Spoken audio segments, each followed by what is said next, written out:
قولوا لي الفلفل الالوان وصل عندكم كام؟ بما اننا الصبح بدري قلت اخدكم جوله معايا يا جماعه في السوق. بصوا الملوخيه، بصوا الكرنب ما شاء الله اللهم بارك. بصوا جمال الصحيان بدري. بصوا الليمون. نزلتي للسوق دايما بتفكرني بست الله يرحمها، كانت دايما تاخدني معاها السوق. تعرفوا يا ترى السوق اللي انا فيه ده سوق ايه؟ وتلاقوا بقى الفراخ وتلاقوا الطماطم وكل حاجه. خير ربنا. انا بنزل السوق عشان اجيب الخضار، واروح ادور على الفلاحات اللي جايين من رشيد عشان اجيب بصوا البصل وجماله، عشان اجيب الزبده الفلاحي.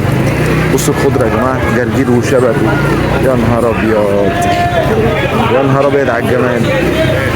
انا بالنسبه لي نزله السوق بجد، نزله السوق بالنسبه لي بترجع لي ذكريات جميله وبتغسلني من جوه.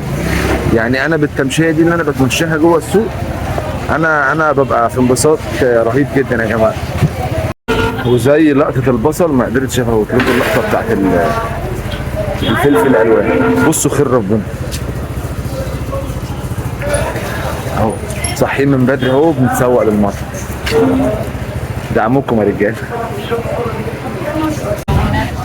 قولوا لي الفلفل الالوان وصل عندكم كام؟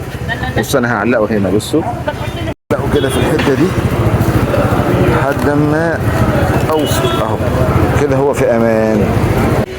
كل التعب ده واكتر عشان زبايننا اللي بنحبهم وبيحبونا، وهنفضل دايما نجتهد عشان نقدم لكم تجربة شاملة كاملة مرضية لحضراتكم، تحبوا ان انتوا تكرروها تاني مع اصحابكم واحبابكم او حتى لوحدكم.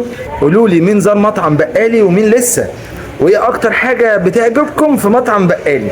وعاوز اقول لكم معلومة مهمة جدا، ان المحتوى الهادف بيموت بالمتابعة الصامتة، لذلك عايزينكم تدعمونا. الدعم ده مش شرط خالص ان انت تيجي تشتري مننا، عادي دعوة حلوة وانت معدي، ايه لايك كومنت.